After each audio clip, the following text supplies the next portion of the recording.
อย่ามองตาได้ไหมถ้าเธอไม่แคร์ก็สวัสดีจ้าสวัสดีที่บ้านครูแฝดเนาะ ว่าอยู่บ่เสือคือเงียบเงียบอ๋อที่ได้อันลูกลูกแม่ป่าเพิ่นเสียเนาะลูกแม่ป่าพอเสือเสียอยู่ในเวียงล่ะเพิ่นไปซอยเวียกเขาเพิ่นไปซอยเวียกกับเจ้า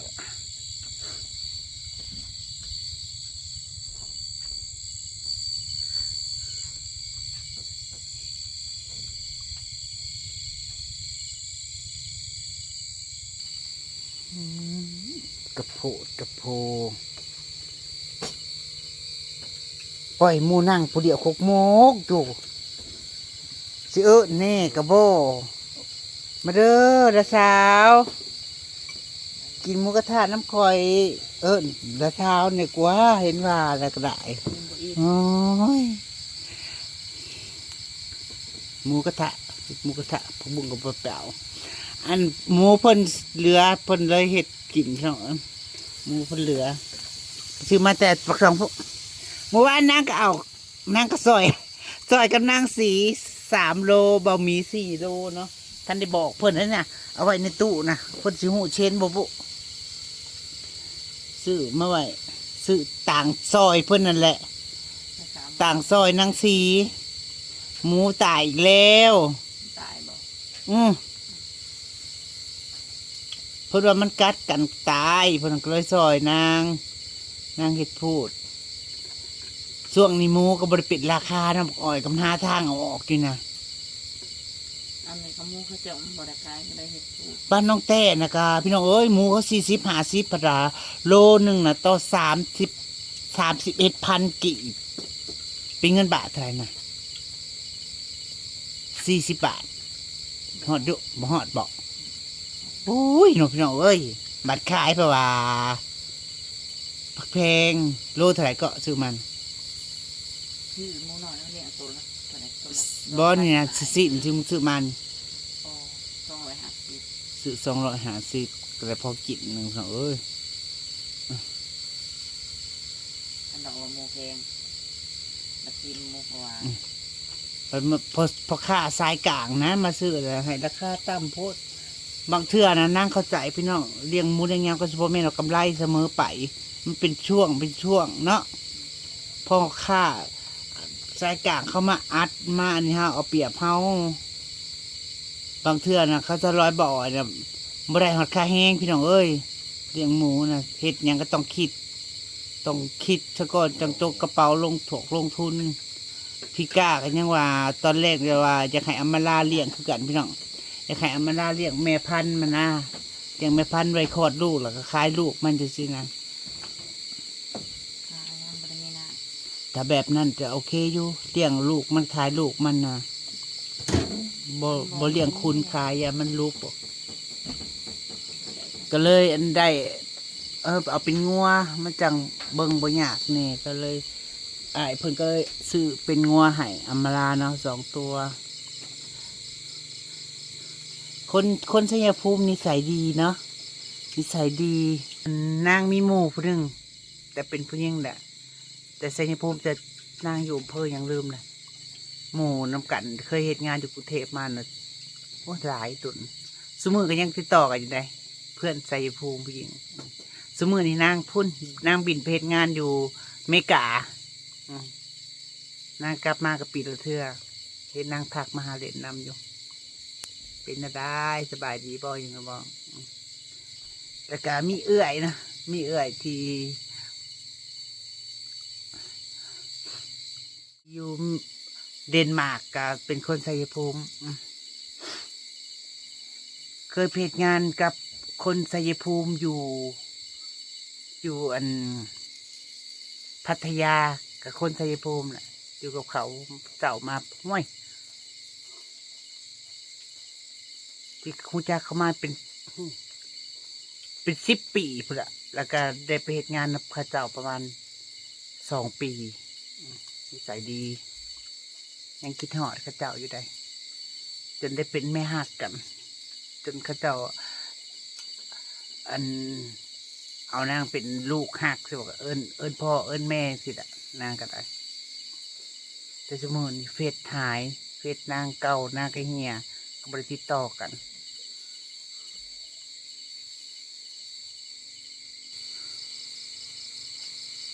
อ่ะอิ่มเลย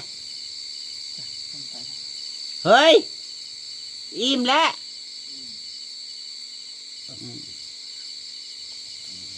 ไปสั่งเวลาเลย ต้องไปหยังอยู่ตารางนะ ยุ่งล้ายาย ยุงมันหลายตารางนะกินแล้วลงตารางลงไปเป็นโมไม้ตารางแซ่บบ่อายสิเลอะฮะเอิ้นน้องไม่กว่า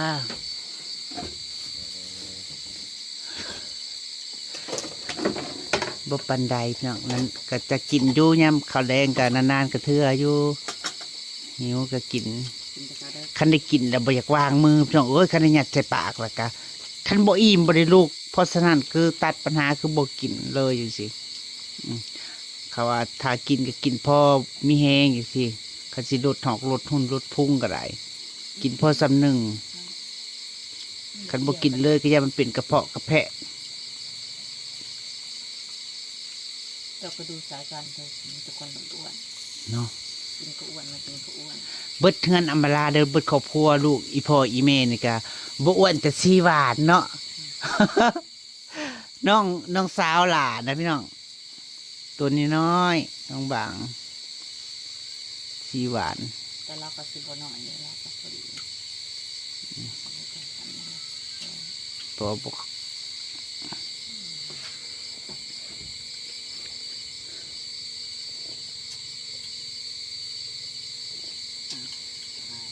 มอนจากมือลงไปปิกนิกอยู่กลางทงบ่ฮัมลงอยู่ลงนอนผู้บ่เอาเต้นเด้เฮาเอาเต้นไปเต้นมันเต้นไม่ใหญ่มีอยู่ฮะมีบ่มีเอาคือว่าไม่ใหญ่ไปนอนป่านอนดงอยู่ไปนอนน้ำหมูบ่เต้นไปลงปิกนิกนอนเย็นๆอยู่ผู้แล้วก็หาจี้หาปิ้งยังกินบรรยากาศกลางทุ่งนา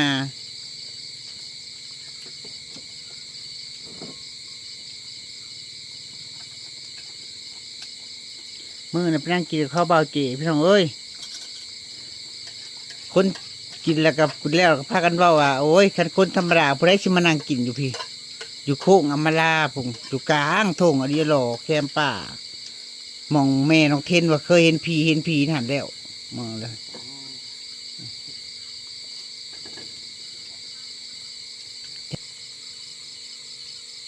กินให้เบิดได้สินางเบิ้งนางให้กำลังใจเห็นเจ้ากินกับแห้งกินลงไป ไม่เละไปสิยินน้ำล้างเดี๋ยวไปปิดกล่องก่อนเดี๋ยว แอปว่าบ่กินบ่ แอบขาว่าไปกินปิดกล่องแม่ สิจึงก็เรียเบิ้งโอ้ยเบิดกะคักเบิดกะคักโอ้ยใส่หลายเฮ็ดนะไว้กินแน่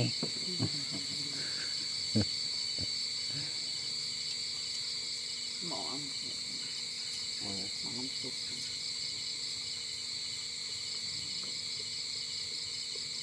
จะคิดว่าครูเฟสจะกินเลย ดูแฟนก็เห็นกินเมื่อคืนเพิ่นหมูกระทะก็มีแต่หมูดีรอได้ลูกชิ้นลูกซอยก็บ่ซื้อมาให้เขา งบมันน้อย นานๆกินเทื่อเนาะนานกินส่วนมากก็กินอาหารบ้านเฮาอาหารพื้นเมืองบ้านเฮาสิกินรู้นะได้พี่น้องเอ้ยเบิ่งแน่สภาพเพื่อนชาติหมองอยู่กันนี่มีตู้เย็นแช่น้ำกินก็ดีแล้วนี่เนาะ ดีแล้วมอย ใครก็บอกอีตนนะบ่น้อยเนาะ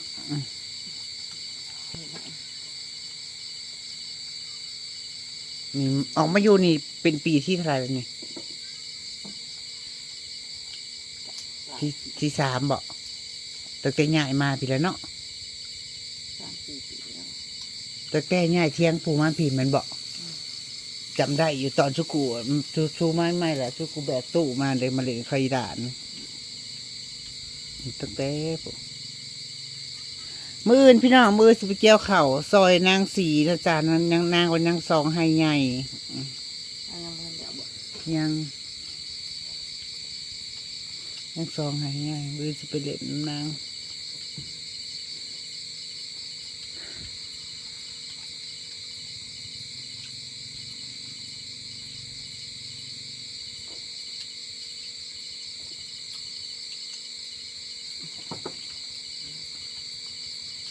คำมากกับบริมีหมองไปเล่นพี่น้องเอ้ยนางกระไดถ้าสุนมากกันย่างมาเล่นนี้แต่ละมือนะคำมาสิไปใช้บ้านนอกเขาบ่มีหมองเล่นหมองเที่ยวได้กลางคืนกะ ครับ นอกจากเขาป่าลงทงนาตื่นมากะมันบ่คือในเมืองได้สิเวะไปนั่งเล่นร้านนั่นแหละเล่นร้านนี่มีผับมีบ่าร์ไปแอวไปต่อยผู้สอกผู้ชายบ่ได้มีแนวนั่นจ้า อันนี้เป็นยังผู้ชายกับเขาป่าเป็นรัดเดียวป่าเป็นยัง ยัน มันบ่มีหรือมันบ่มีสัก ตื่นมาจะไปนำหากันบอกเป็นโชบ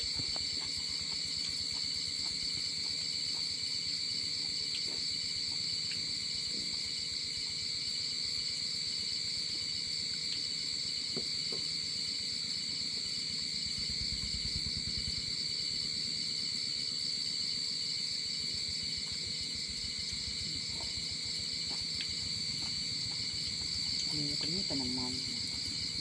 ว่าสิส่วนกูแฝกน้องไปหาเนียงจีโปรมไปซับงูตัวผู้ตอนแรกก็ว่าสิไปอยู่เขาบอกไปแซ่บมันเผาก็เลยบ่ไปเมื่อวานเนาะทอดกรอบๆเนาะจีโปรมมันออกคันนี่มันได้ยินเสียงเรือว่าวพี่น้องมันจะออกมาปากหูแล้วก็สั่นปีกมันคือคัน มันไก่สิซูนสิตายเดิตัวแม่มันก็สิอ้นแล้วก็ปิดหูเลิกตัวแม่ย่อมเลิกบางเทื่อมันก็อยู่คู่กันมันสิสอนกันเลยแต่ตัวแม่มันอยู่กุดลงไปสิสวนมัครสิบ่เห็นดอกมันสิปิดหูมันสิดักไว้แล้วสิมีตัวผู้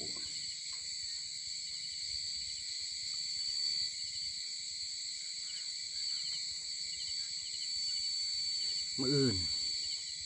เครื่องมืออื่นที่สิไปพี่น้องเนี่ย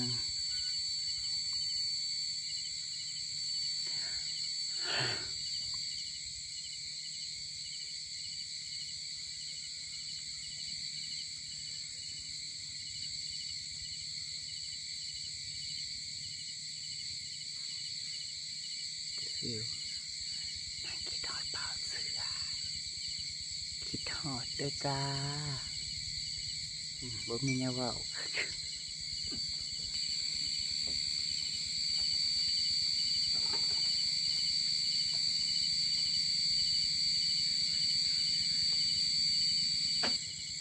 พี่น้องจ้าเนี่ยมาถึงนี่เวลาพาจากก่อนนะจ้า